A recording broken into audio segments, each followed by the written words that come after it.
আজান দি ফেলিছে, আর কাজ করবো না। চলো প্রচন্ড গরম পড়ছে, চলো সামাই গাছপালা হাফ সারি। না রে, এই গরমে কাজ করা যাবে না, একটা আইন কানুন করতে হবে। কার কাজ করছো গো? আমরা কাজ করছি ভাই, ওই পাড়া রয়েছে সুরমাতে। তোমাদেরকে কাজ করা হয়ে গেছে? কালকে পাটে ভোটা নেড়ে দেন। কাজ আমরা করে দিতে পারি, হ্যাঁ 12টা পর্যন্ত কাজ করবো আমরা, কিন্তু 1000 টাকা দিতে হবে ভাই। চুপ করতো, 1000 কেন, 2000 টাকা দিলে ওই ভাইয়ের কাজ করা যাবে না। গো ভাই, আমার আবার কাজ করা যাবে না কেন? কি আমি আবার কি অপরাধ করলাম ভাই? কাজ করবো না ভাই।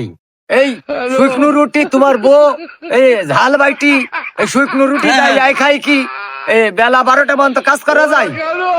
বুঝছেন ভাই, ওই ভাইয়ের মানে বউ কি বাজারে আনতে ভালো না, কাজ করা যাবে না ওই বাড়ি।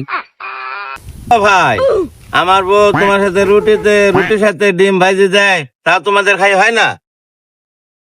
কি খাবার দিলে তোমরা কাজ করবা ভাই? সকালে ভাই ডিম ভাজি পরোটা নাস্তা দিয়ে খাই আমরা কাজ যাবো, ঠিক আছে? আর দুপুরের আইটেমের খাবারটার একটু শোনেন আমার ঠিকই। দেশি মুরগির মাংস ভুনা ভুনা হবে, চিকন চালের ভাত হবে, আর তার সাথে একটু মসুরির ডাল হবে। আমি আবার ভাই কালের ডাল পছন্দ করি না, হ্যাঁ একটু মসুরির ডাল রাঁধতে বললেন, হ্যাঁ মানে ঠান্ডা লাগে তো আমার। ভাই তোমাদের খাওয়াই তো দেয় দুজন, নাকি তো লাগবে 3000 টাকা, আবার 12টা বন্ধ করবে কাজ, নিবা 1000 টাকা খরচ। তোমার আবার কি অফিসার মনির গো ভাই?